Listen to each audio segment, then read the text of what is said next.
el matrimonio sea honroso en todos y el lecho sin mancilla, mas a los fornicarios y a los adúlteros juzgará Dios. Y antes de comenzar quiero hacer varias preguntas. Primera es, ¿qué es el matrimonio? ¿Cuál es su propósito? ¿Y qué tiene que ver el matrimonio con el evangelio? Y llevo varias semanas pensando en este tema del matrimonio por varias razones. La primera es que en la conferencia que viene en julio me toca compartir de este tema, matrimonio.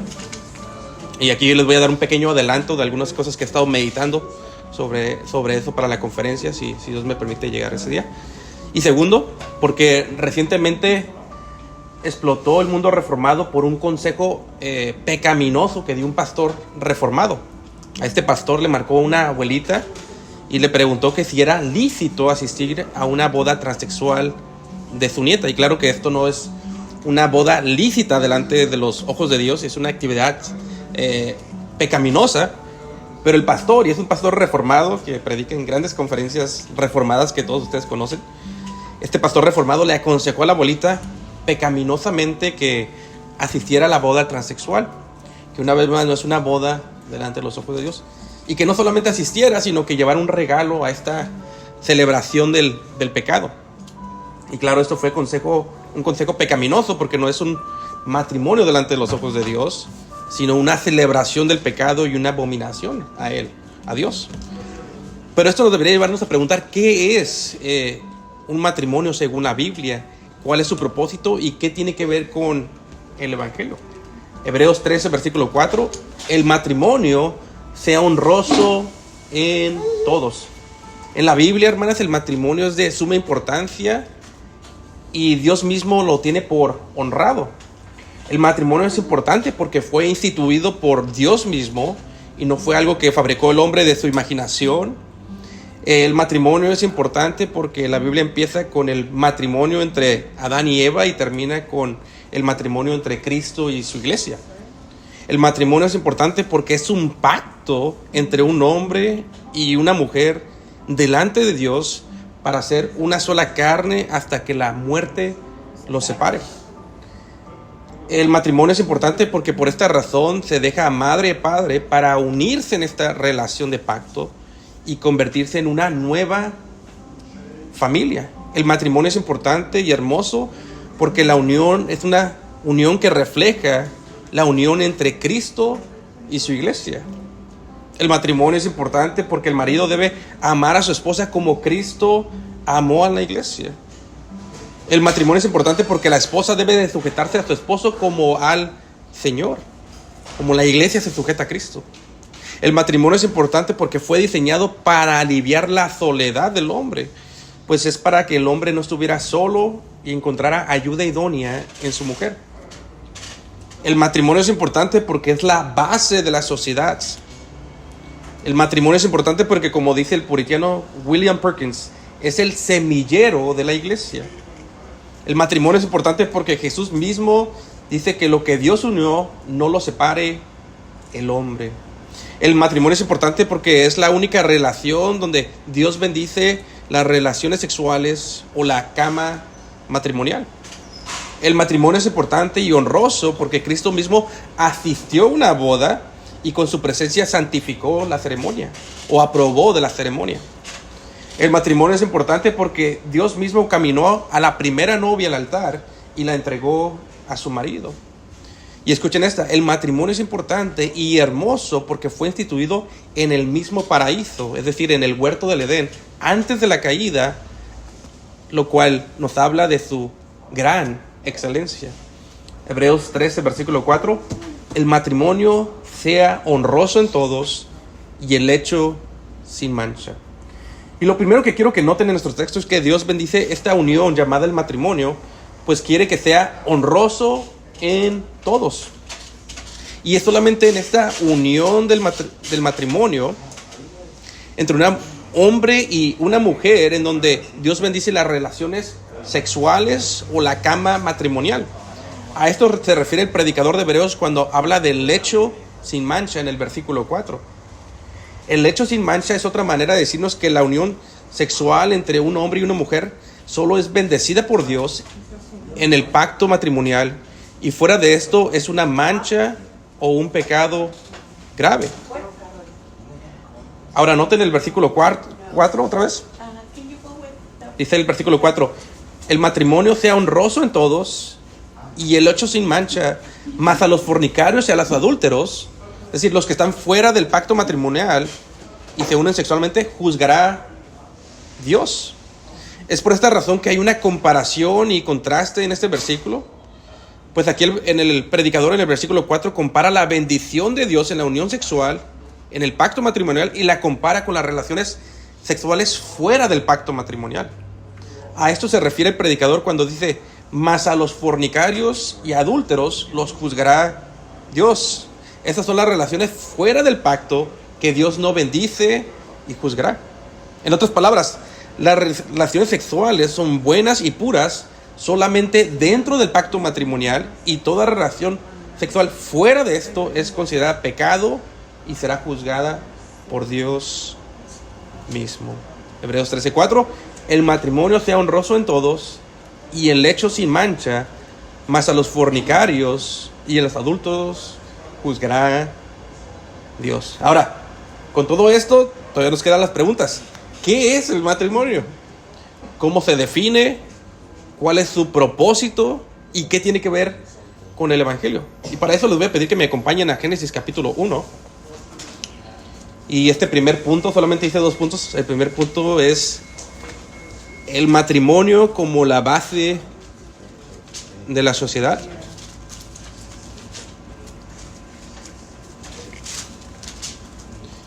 Punto número 1, el matrimonio como la base de la sociedad. Ahora, cuando a Jesús en el Nuevo Testamento le hicieron la pregunta sobre el matrimonio, él hizo referencia al principio, que es otra manera de hablar del libro de Génesis. Y esto es porque desde el capítulo 1 de Génesis vemos el diseño y el propósito de Dios en el matrimonio. En el capítulo 1 de Génesis nos dice que el matrimonio es la base de la sociedad. Noten conmigo el versículo 26 al 28. Estoy leyendo de la Reina Valera SBT. Génesis 1:26 dice: y dijo Dios: hagamos al hombre a nuestra imagen, conforme a nuestra semejanza, y señoree sobre los peces del mar, y sobre las aves de los cielos, y sobre las bestias, y sobre toda la tierra, y sobre todo animal que arrastra sobre la tierra. Versículo 27: y creó Dios al hombre a su imagen de Dios lo creó, varón y hembra los creó. Así es que vemos aquí al Dios Trino en el versículo 26 hablando en plural. Y el Dios Trino dice: hagamos, entre una plática entre el Padre, el Hijo y el Espíritu Santo, y dice: hagamos al hombre a nuestra imagen, ¿verdad? Ahora esta no es una imagen física, porque Dios es espíritu, pero se refiere a que tenemos ciertos atributos que Dios tiene. Por ejemplo, un sentido de justicia, un sentido de relación, y un sentido en el que podemos enseñorearnos o gobernar, ¿no? Y de alguna manera no creamos como Dios, pero podemos crear cosas, edificios, hospitales, cosas semejantes, ¿verdad? Entonces Dios hace al hombre, a varón y hembra, a su imagen, con el mismo valor delante de él. Noten el versículo 28. Y los bendijo Dios. Y este versículo 28 es una alusión al matrimonio. Y los bendijo Dios y les dijo: fructificad y multiplicaos y llenad la tierra y sojuzgadla y señoread sobre los peces del mar y sobre las aves de los cielos y sobre todas las bestias que arrastran sobre la tierra. Aquí, al igual que en Hebreo, vemos que Dios bendice al hombre y a su mujer en esta unión matrimonial. Y aquí nos dice con cuál propósito es esta unión. Y nos dice que es para que se fructifiquen y se multipliquen. En otras palabras, para que tengan muchos hijos y llenen la tierra. Y no solo para que llenen la tierra, sino para que tomen dominio sobre la tierra. Es decir, para que hagan la tierra mejor, creando mejores condiciones para el ser humano, que traiga gloria a Dios y para el beneficio de la humanidad. En aplicación, ¿qué aprendemos en este primer capítulo de Génesis? Que el matrimonio es algo que Dios estableció y bendijo exclusivamente entre un hombre y una mujer. ¿Qué quiere decir esto? Que todo lo que sea entre un hombre y una mujer, todo lo que no sea entre un hombre y una mujer, no es un matrimonio. En otras palabras, no existe tal cosa como un matrimonio homosexual o transexual. Incluso al tratar de llamar algo que no sea la unión entre un hombre y una mujer biológicos matrimonios, es una rebeldía muy grande, una abominación y perversión del diseño de Dios. Es por esto que el cristiano no puede celebrar algo que el mundo llama un matrimonio homosexual, transexual, ni tampoco puede celebrar una unión polígama. Es por esto que fue un pecado grave el consejo que dio este pastor a una abuelita asistir a una boda transexual, que no es boda, y aún les aconsejó a llevar un regalo. Pues el matrimonio no es una creación o un invento del hombre, sino que fue establecido por Dios mismo y es bendecido por Dios entre un hombre y una mujer que hicieron un pacto delante de Dios, un pacto entre ellos y delante de Dios. Segunda aplicación, el matrimonio es la base de la sociedad. Pues si notan en el versículo 28, el propósito de Dios era que este matrimonio multiplicara el ser humano. Y que al multiplicarse el ser humano se enseñoreara de la tierra. Es decir, ellos debían de dominar la tierra, ponerla bajo su autoridad de Dios y de ellos. Ellos tenían que reinar. Es algo precioso. Y hermanas, el día de hoy el matrimonio sigue siendo la base de la sociedad. Pues de un matrimonio es de donde sale el resto de la familia. Y de esa familia saldrán los próximos doctores, los próximos jueces, los próximos presidentes, los próximos gobernantes, soldados que defiendan la nación, abogados, pastores, hombres de negocio, madres, arquitectos que se enseñarán de la tierra. El matrimonio es la base de la sociedad. Tercera aplicación. Una vez más, aquí vemos el mandato de fructificar y multiplicarse con la bendición de Dios en el matrimonio. Es por esto que los puritanos, como William Perkins, decían que el matrimonio es el semillero de la iglesia, porque tenemos un mandato de criar a nuestros hijos en el temor del Señor. Por lo tanto, del matrimonio se espera que venga la próxima generación de creyentes. Pues aunque el matrimonio es una institución para ambos creyentes e incrédulos, el creyente debe recordar que tiene un mandato bíblico de solo casarse en el Señor con otros creyentes y no de unirse a un yugo desigual. Pues al estar en un matrimonio de creyentes es más fácil criar hijos, llenar la tierra, hijos piadosos con el temor de Dios y así convertir esto en el semillero de la iglesia. Cuarta aplicación. Ahora, esto no debe desanimar a los creyentes o a las creyentes que están casadas con incrédulos. Pues la Biblia dice que estás ahí con un propósito de Dios, de que te use de lo mismo para evangelizar a tu esposo e hijos. Eres una bendición de ellos en el sentido de que Dios te está usando como el medio que los puede traer a ellos a salvación. Lo mismo que para la pareja creyente, excepto que ahora también tienes un marido que tienes que evangelizar. Y la mujer que tiene marido incrédulo y él consiente en habitar con ella, no la repudia. Dice 1 Corintios 7, 13 y 14, dice: porque el marido incrédulo es santificado por la mujer y la mujer incrédula por el marido. Pues de otra manera vuestros hijos serían inmundos, pero ahora son santos. La mujer incrédula es una bendición para su familia incrédula y el medio que Dios usa muchas veces para traerlos a la salvación. Quinta aplicación. Como el matrimonio es la base de la sociedad, este es atacado por el diablo de muchas maneras. Número 1, por la infidelidad al pacto, adulterio o fornicación. Número 2, lo ataca cuando los matrimonios no ejercen su rol. Número 3, lo ataca cuando trata de redefinir el matrimonio y así blasfema lo que representa.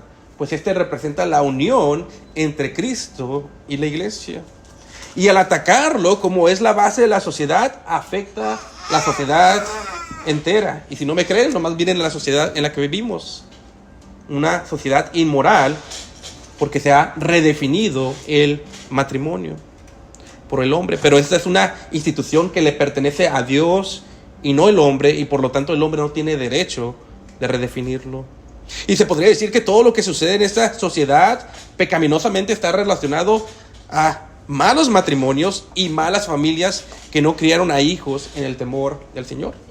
Y se podría decir que las cosas buenas de la sociedad generalmente son influenciados por buenos matrimonios y buenas familias que crearon a sus familias en el temor del Señor. Siguiente aplicación. Cada matrimonio, como el semillero de la iglesia, como le llamaban los puritanos, debería de tener la meta de ser una pequeña iglesia en casa. Cada matrimonio debería procurar discipular o enseñar a sus hijos sobre Cristo, como una iglesia enseña a sus miembros. Cada matrimonio debería de procurar orar y leer con sus hijos. Cada matrimonio debería cantar juntos como en la iglesia, convivir juntos a la hora de la comida, hacer catecismos con sus hijos para pasar la fe a la siguiente generación. Que cuando la sociedad vea su matrimonio, vea una pequeña iglesia congregándose. Ahora ya vimos el punto número 1, el matrimonio como la base de la sociedad. Ahora veamos el punto número 2, el matrimonio y su pacto. Punto número 2, el matrimonio y su pacto. Ahora una vez más, ¿pero qué es un matrimonio? ¿Y cómo se define? Les voy a dar una definición sencilla. El matrimonio es un pacto entre un hombre y una mujer, y el día de hoy tendríamos que poner ahí biológicos, delante de Dios, donde son declarados una sola carne. Este pacto es de por vida y solamente es deshecho por adulterio o abandonamiento. ¿Okay? Le voy a repetir una vez más. El matrimonio es un pacto entre un hombre y una mujer biológicos delante de Dios, donde son declarados una sola carne. Este pacto es de por vida y solo es desechado por adulterio o abandonamiento. Ahora, vayan conmigo al capítulo 2 de Génesis y veamos más a detalle cómo Dios instituye el matrimonio en Génesis. Por si no sabían esto, en Génesis capítulo 1 es algo general, y el capítulo 2 es la misma historia pero más a detalle, enfocada en Adán y Eva. ¿Okay? Entonces el capítulo 1 es lo mismo que el capítulo 2, pero el capítulo 2 es una mirada más profunda y a detalle del capítulo 2 explicado. Y por eso que en el capítulo 2, versículo 18, vemos otra vez el matrimonio. Dice el versículo 18: y dijo Jehová Dios, no es bueno que el hombre esté solo, le haré ayuda idónea para él. Aquí vemos que Dios mismo hace una declaración sobre el estado de Adán, el hombre, que aplica a todos los hombres. No es bueno que el hombre esté solo. Esto nos dice que parte de la razón que se dio el matrimonio es para evitar o aliviar la soledad del hombre.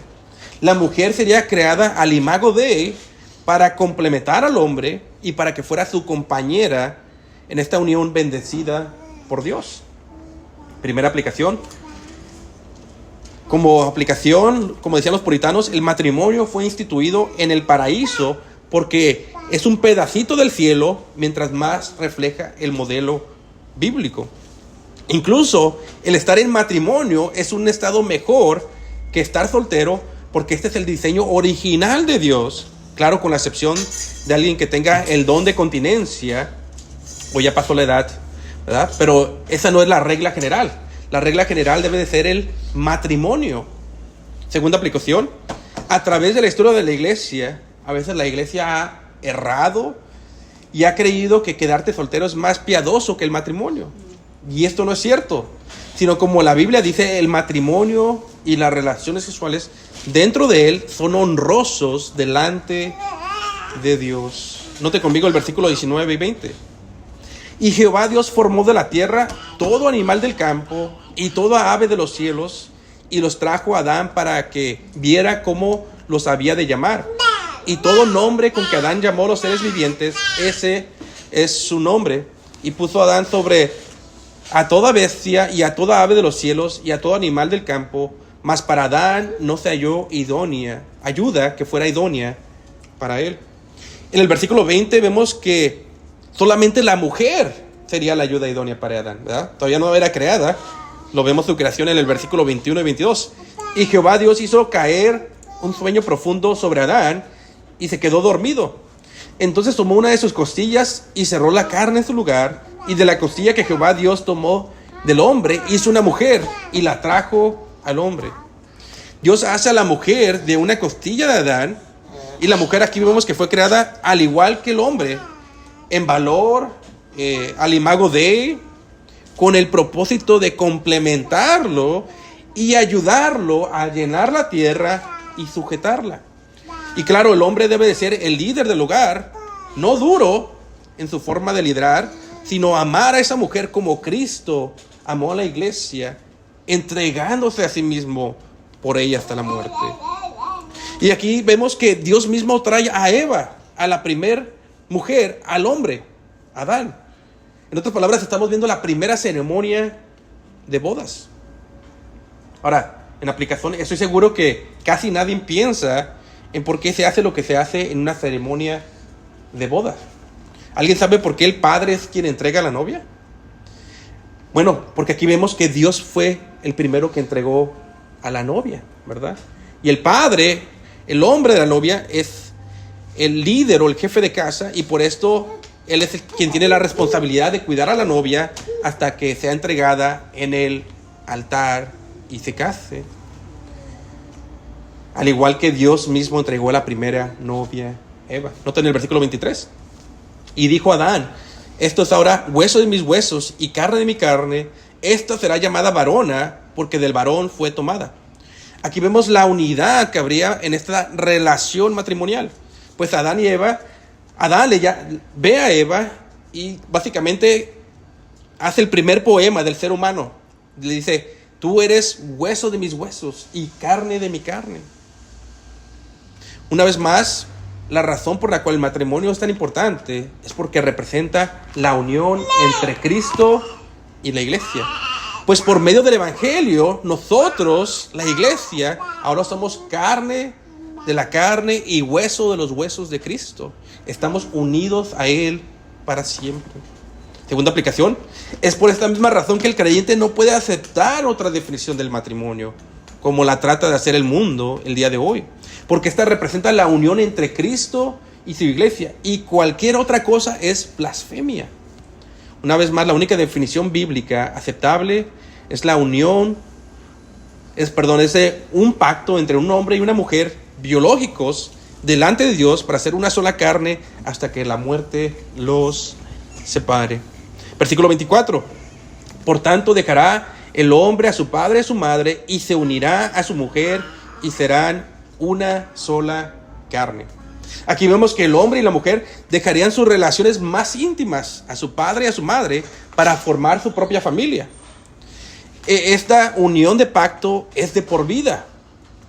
Y esta es una unión de una sola carne. Y es una referencia a la unión sexual entre el hombre y la mujer. Y esto nos dice que el día de hoy la ceremonia de un matrimonio no se consume hasta que la primera vez que ese matrimonio se une en la cama matrimonial o tienen relaciones.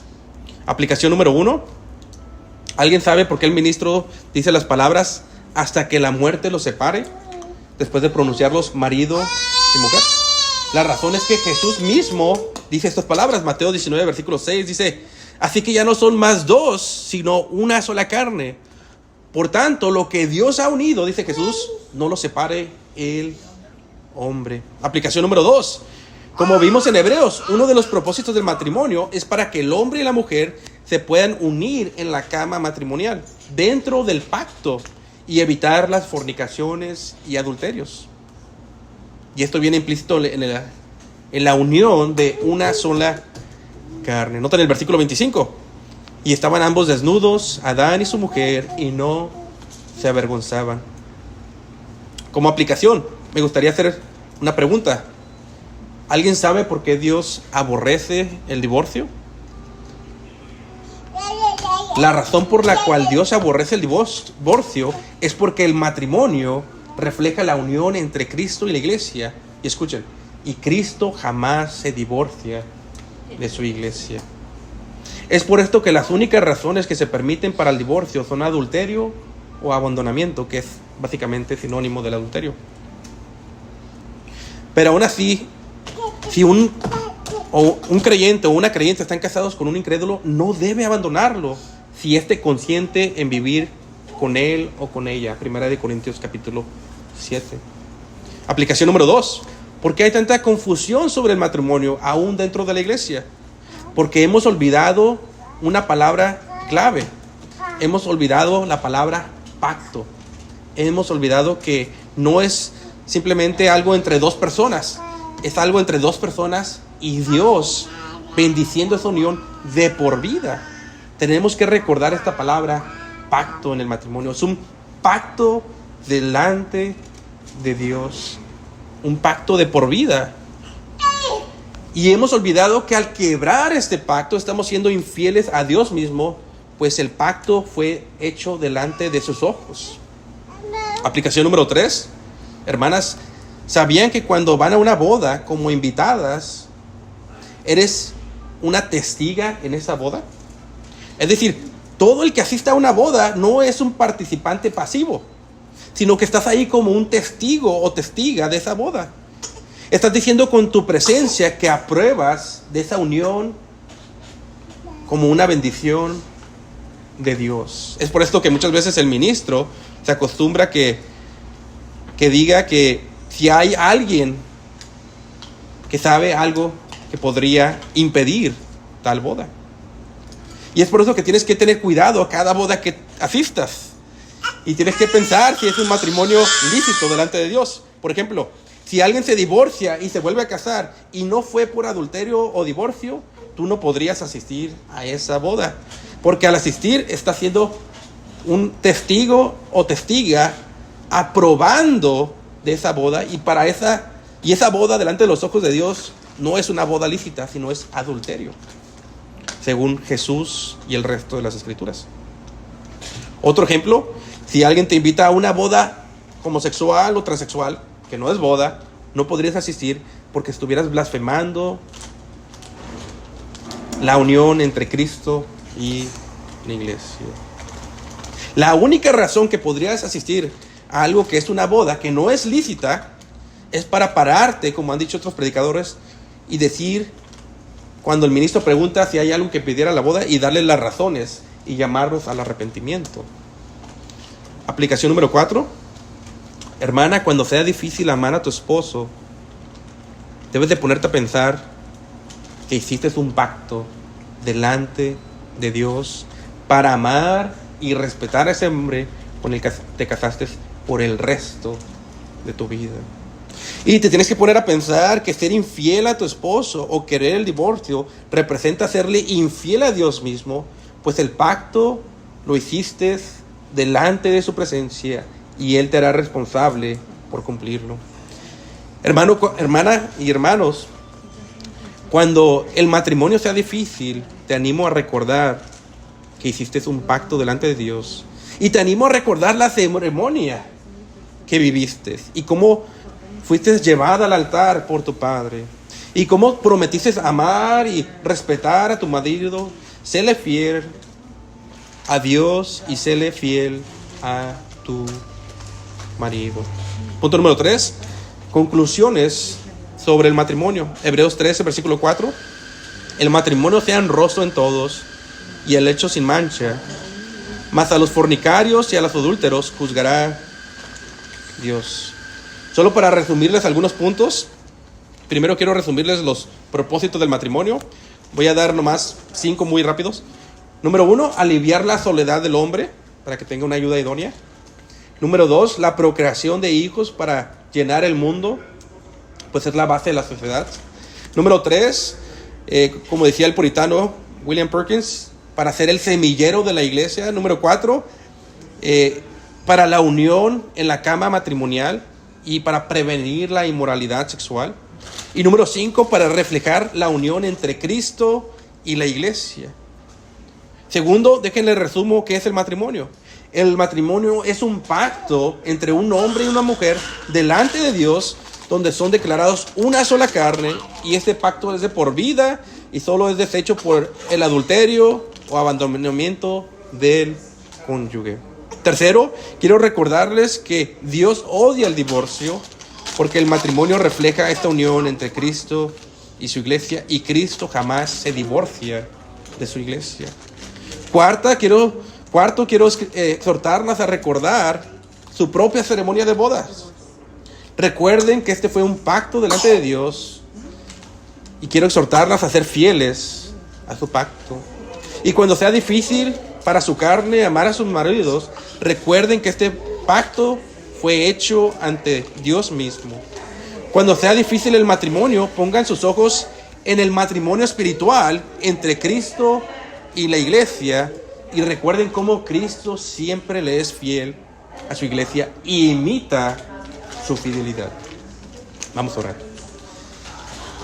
Señor, te damos gracias, Señor, por este estudio, estas meditaciones pastorales. Te pido que haya sido de bendición para mis hermanas y que puedan ayudarlas a ser más fieles a su pacto con su marido y delante de Dios. Te lo pedimos en el nombre de Jesús. Amén.